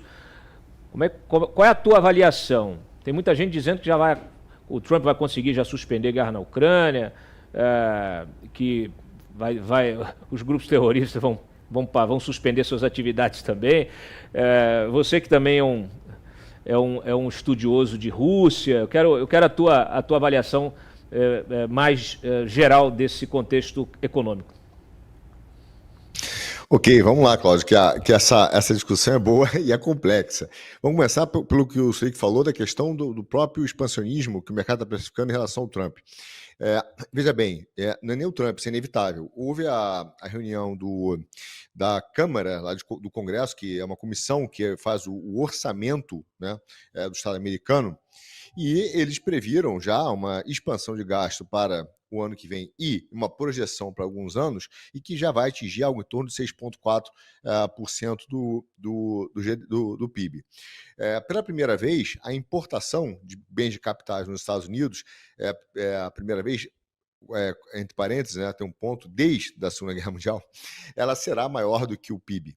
Então você tem uns lados que são preocupantes. Quais são as 3 maiores contas que existem hoje nos Estados Unidos? Porque o cara fala assim, olha, vamos baixar aqui vamos reduzir o gasto. Quais são as 3 maiores contas? Você tem Previdência Social, você tem juros, né, e o Medicare. Então, veja bem, é natural. Imagina que o presidente chegar lá e não vai dizer assim, olha, eu vou diminuir aqui a Previdência Social, a contribuição a pensão ou a ajuda às pessoas, não fará. E mesmo se ele fizer, não será relevante o corte. Aí vai para a política de juros, que é um problema. O número de juros, veja bem, o valor pago de juros previsto para esse ano será maior do que o orçamento da defesa. Isso também, novamente, a última vez que isso aconteceu foi na Segunda Guerra Mundial. E aí você começa a ter problemas que ele vai ter que lidar, porque no final das contas ele não tem onde cortar. Então o que ele está fazendo? Ele está dizendo o seguinte, eu tenho um problema, é que hoje grande parte desse déficit que precifica essa discussão é por causa da China, porque a China utilizou de 6 grandes, vamos dizer, 6 pontos principais para efetuar uma guerra furtiva, que é a infraestrutura, tecnologia, militar, educação, diplomacia diplomacia global. Tem mais um agora, mas eu me esqueci. Mas são 6 pontos. Então, esses 6 pontos, ele tem razão quando ele vira e fala assim, cara, eles utilizaram de pirataria, eles utilizaram de uma batalha cambial, ele tem alguns argumentos, quebra de patentes, então ele tem alguns argumentos para dizer, olha, a destruição, como eu falei lá no início do programa, da manufatura americana não está ligada a uma queda de produtividade, uma incompetência americana, mas um planejamento equivocado dos últimos anos democrata e que gerou basicamente essa perda significativa da industrialização americana. E esse quadro ele se agrava porque, quando a gente fala do wokeísmo, essa questão não está separada ou segregada da questão econômica. Porque, como eles administraram a educação nos Estados Unidos e criaram esse estado administrativo, onde você administra coisas, né, que é a ideia da burocracia, e isso vem sendo feito, o problema é que você hoje não tem mão de obra qualificada nos Estados Unidos, necessariamente, inclusive para garantir a produção, por exemplo, de indústrias de chips, que é um problema no atraso que tem tido em vários projetos, inclusive com a TSMC, nos Estados Unidos para botar fábricas lá, porque existe eles chamam de, tem uma divergência cultural. Na verdade, não é isso. A verdade é que a opção da escolha da infraestrutura econômica americana foi investir em softwares, porque tem escalabilidade econômica, e deixou a manufatura física para a Ásia, que hoje se especializou nisso. E o grande problema é que, na hora que esses assuntos viram uma questão de ordem estratégica, e de segurança nacional, ele não tem outra opção a não ser dar subsídios ou investimento para atrair esses caras para dentro, fazendo também uma guerra furtiva, utilizando todos os outros, as possibilidades dele. E aí entra a questão monetária, porque o dólar hoje, por mais que você tenha alternativas que estão tentando fazer como sistemas de pagamentos, ele não deixará de ter a sua relevância mundial no curto prazo, até porque a China pode ser até o maior credor, mas não quer ser o maior financiador. Então, assim, quem é o financiador de última hora no mundo? Quem é que financia o mundo? Ainda é os Estados Unidos via o dólar. E essa acho que é a questão central para a questão econômica. Nós não temos uma resposta, eu tenho dito isso várias vezes nos programas do Quinto Elemento, não existe uma resposta hoje efetiva de resolver o problema do déficit de longo prazo de países. Se você pegar o déficit americano, é visível, déficit e superávit. Você vai ver que os Estados Unidos têm um déficit e os outros países têm um superávit. Ou seja, você tem os Estados Unidos financiando esse superávit.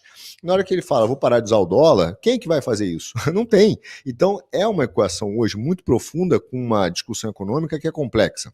Ao mesmo tempo, o Trump, quando você vai falar de geopolítica, o Trump entendeu o seguinte, cara, o meu problema não é a Rússia, cara, o meu problema é que eu estou enfrentando uma competição desleal do maior produtor de manufatura, que é o maior produtor do mundo, não só de manufatura, mas também de manufatura, e que agora quer ser o maior produtor de produtos com valores agregados, que é tecnologia de alta ponta, chips, dados, 5G e vários outros, energia limpa, como eles chamam, que é a China. Ele fala, esse é o meu problema, o cara que me gera um problema econômico é aquele, e eu estou gastando dinheiro, estou financiando uma guerra que não me produz, de fato, um benefício claro. Nesse momento, é um benefício de médio prazo, que é previsto até desde os livros de geopolítica, lá quando o Zebrinsky escreveu O Grande Tabuleiro, ele estava exatamente prevendo que existem alguns países pivôs, como eles chamam,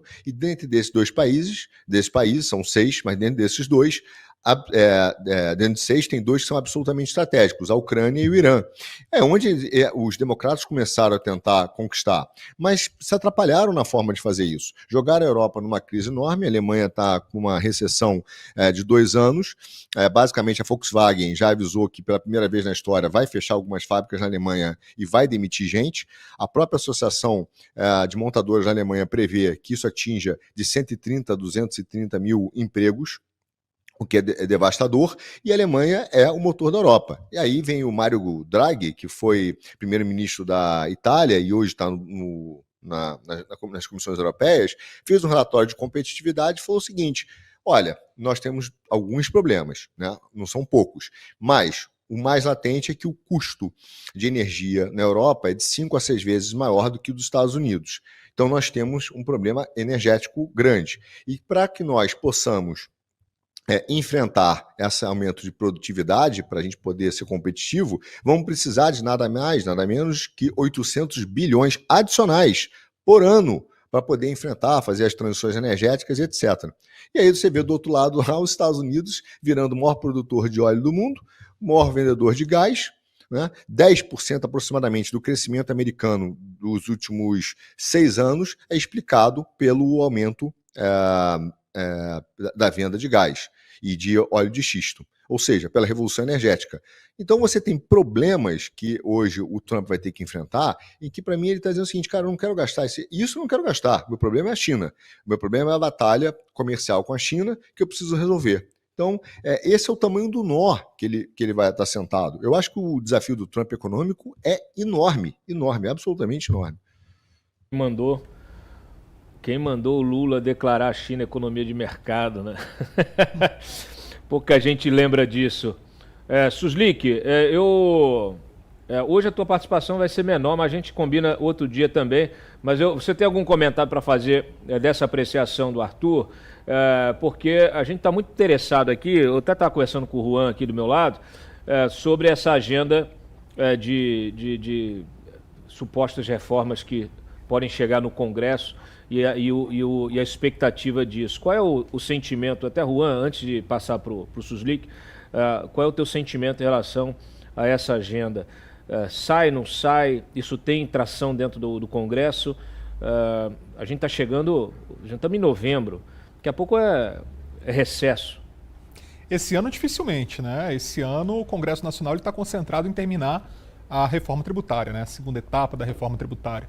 Então nós temos ali o Senado e a Câmara trabalhando muito fortemente nisso. Porém, isso certamente vai ser tema ali para 2025, né? O governo não tem outro caminho a não ser ou aumenta impostos ou corta gastos, né? Nós não temos nada diferente disso. E para além disso, o governo ele tem sinalizado em relação ao PL do fim dos supersalários, em combater os supersalários, um projeto que já foi aprovado pela Câmara, ele está no Senado emperrado. Nós temos muitas categorias de servidores falando contra, mas a bem da verdade é que a gente tem uma sanha de supersalários no Brasil e corretamente o Congresso ele tem que fazer seu dever de casa e aprovar. Nós temos a reforma administrativa, tão citada pelo presidente Lira até na semana passada mesmo, certamente deve constar na agenda de Hugo Mota a sua alçada ali à presidência da Câmara dos Deputados, mas nós temos o governo que também fala contra a reforma administrativa, então a gente vai ver como vai ser esse embate entre Congresso Nacional e Palácio do Planalto.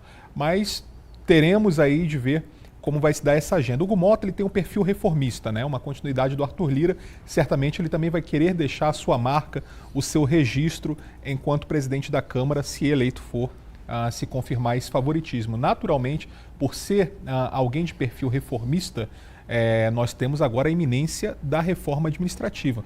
Vamos ver se confirma aí ao longo do tempo. Mas fato é que o governo ele tem que fazer seu dever de casa, não dá mais para adiar.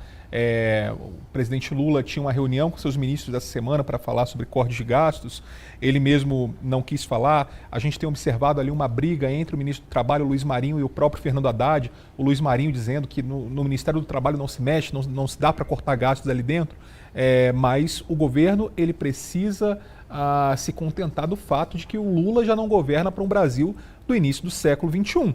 Não é mais aquele mesmo Brasil. O Brasil mudou e a gente tem outras necessidades. E hoje o ditame é com o dever de casa econômico. Então, fato esse que o governo vai ter sim de fazer seu dever de casa se vai querer ter uma candidatura ali competitiva em 2026. Mas o presidente atual Lula mesmo? Suslik, sua apreciação final antes da gente encerrar aqui a nossa diatribe de hoje. Tá, como eu fico encarregado de falar o que o mercado acredita ou não acredita, o mercado não acredita, Juan, para mim tudo que você falou é música, mas o mercado hoje não acredita em nada disso. Aliás, na verdade é São Tomé, vê para crer. Para o mercado uma reforma administrativa é fundamental, mas ele não acredita que esse governo vai fazer. A partir do momento que o governo, aí é uma opinião minha, coloca Esther Dweck para fazer reforma administrativa para não fazer nada, porque ela já teve 2 anos para fazer e até agora não saiu, não tem nenhum esboço, quer dizer, pelo menos eu não sei, né?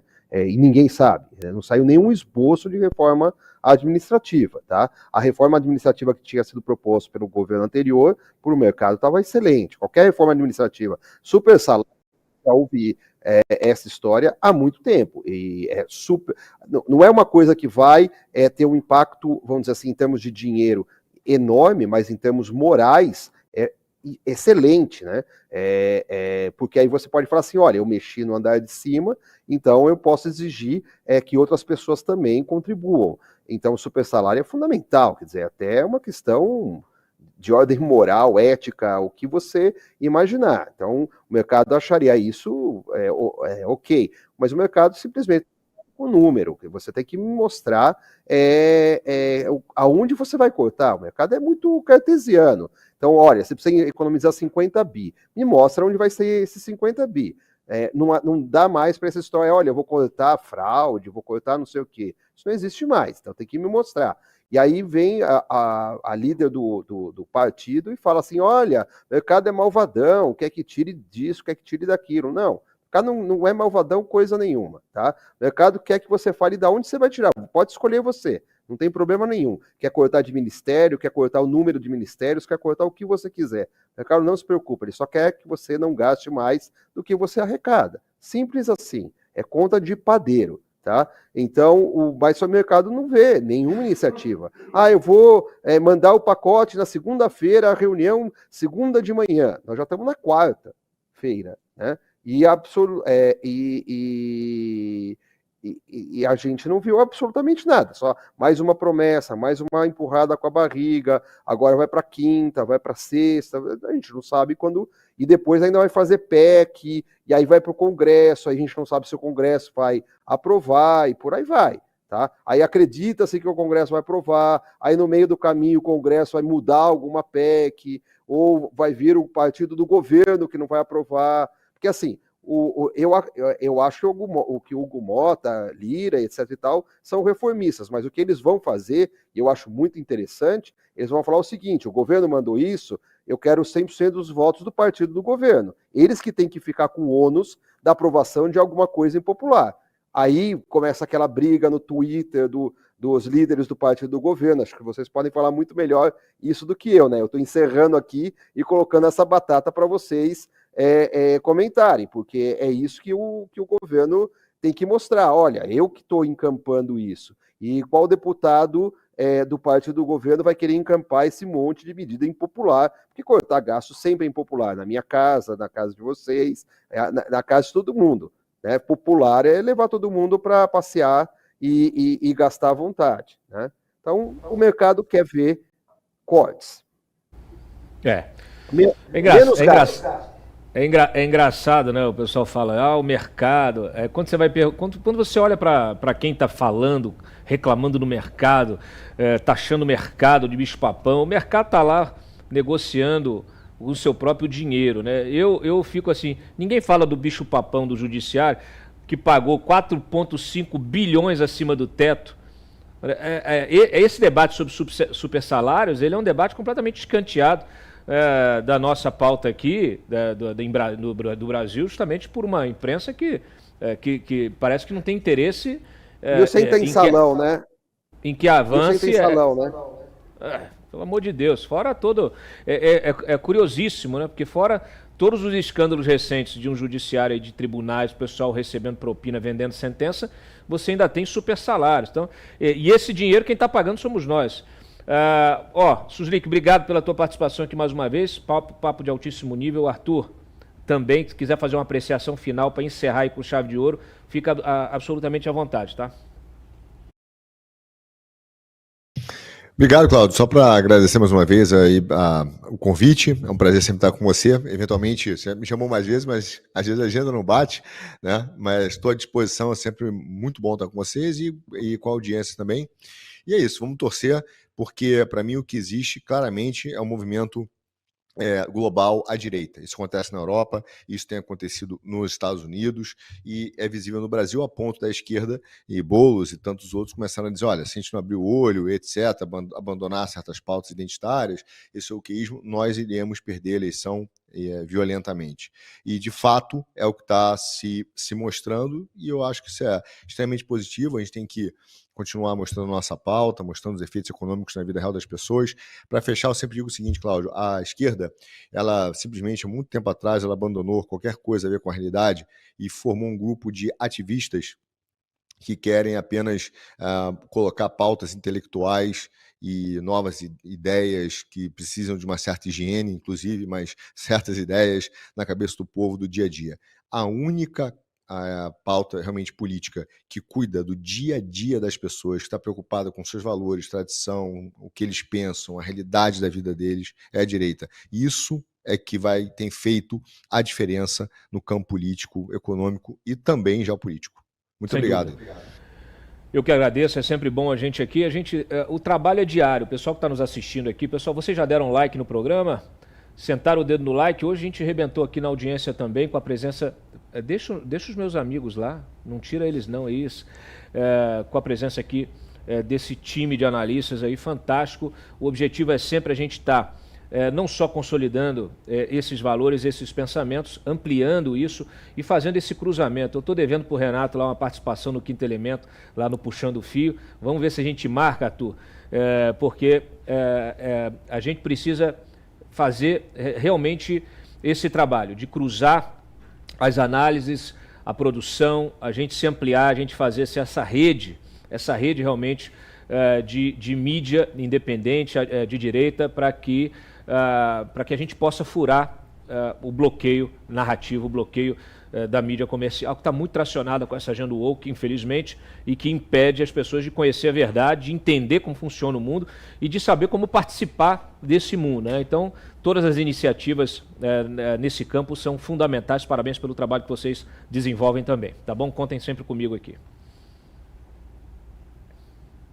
Muito bem. É isso. Juan, mais uma vez também, o trabalho que o Ranking Político faz é fundamental.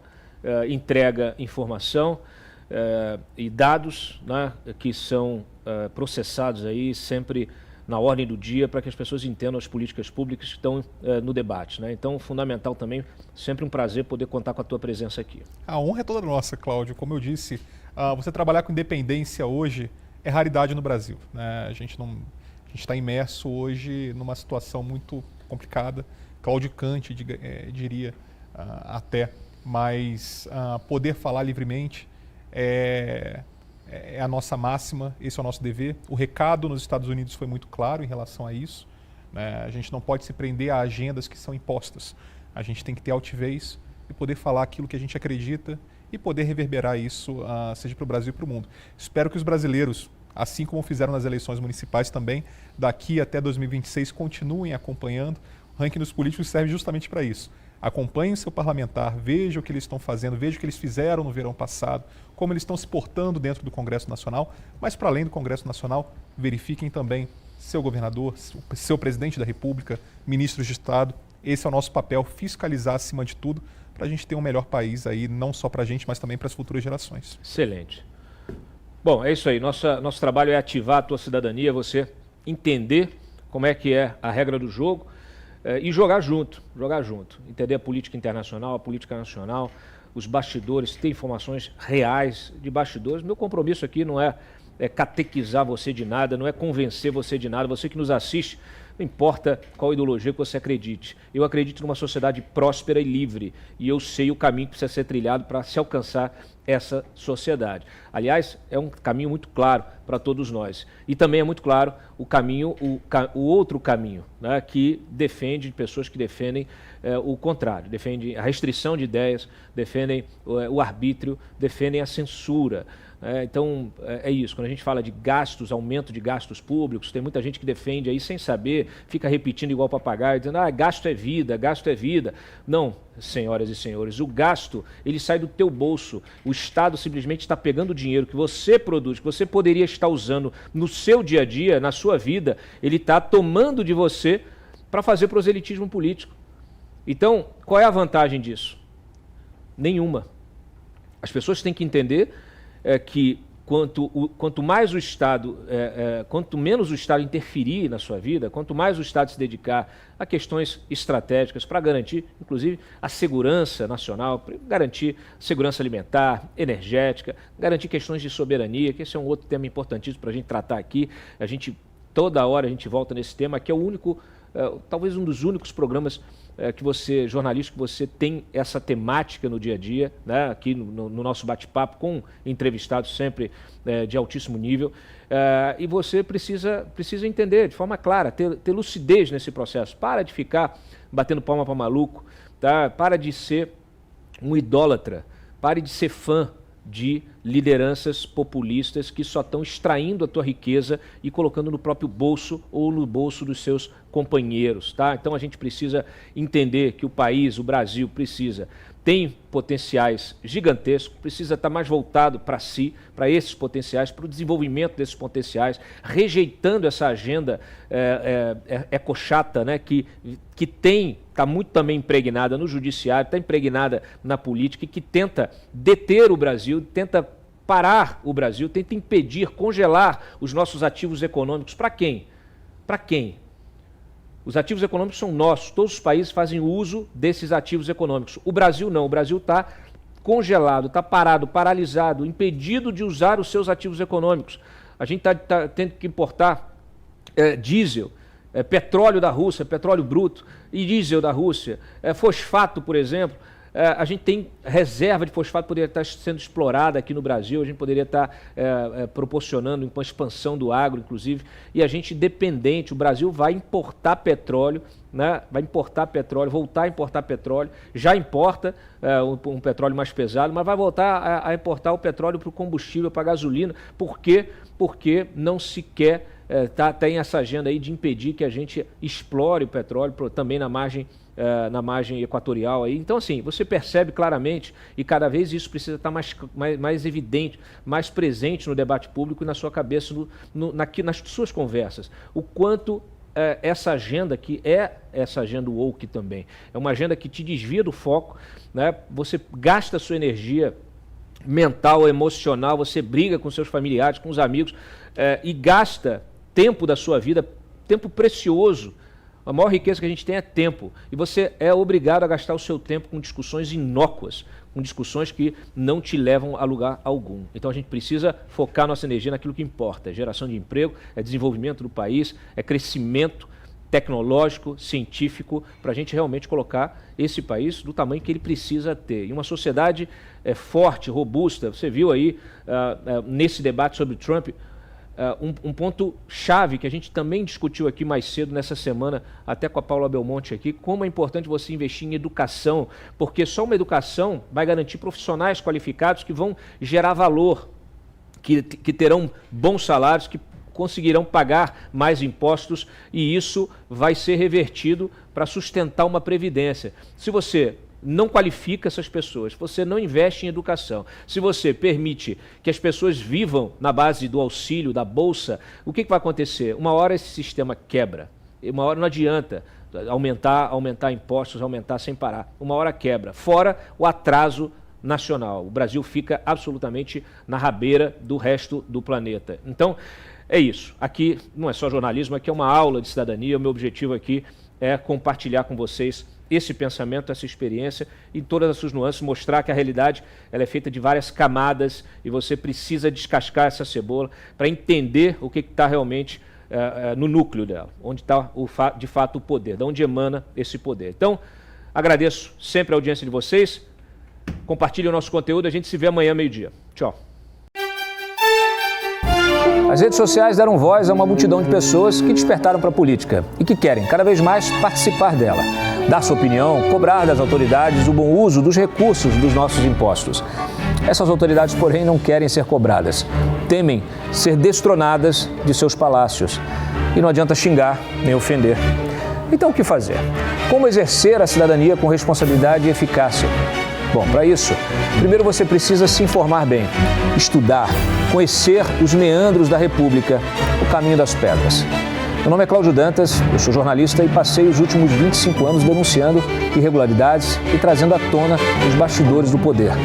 Neste canal, eu quero dividir com você a minha experiência, te ajudar a mudar o país, restabelecer o Estado democrático de direito e deixar para as próximas gerações, como legado, uma sociedade livre e próspera.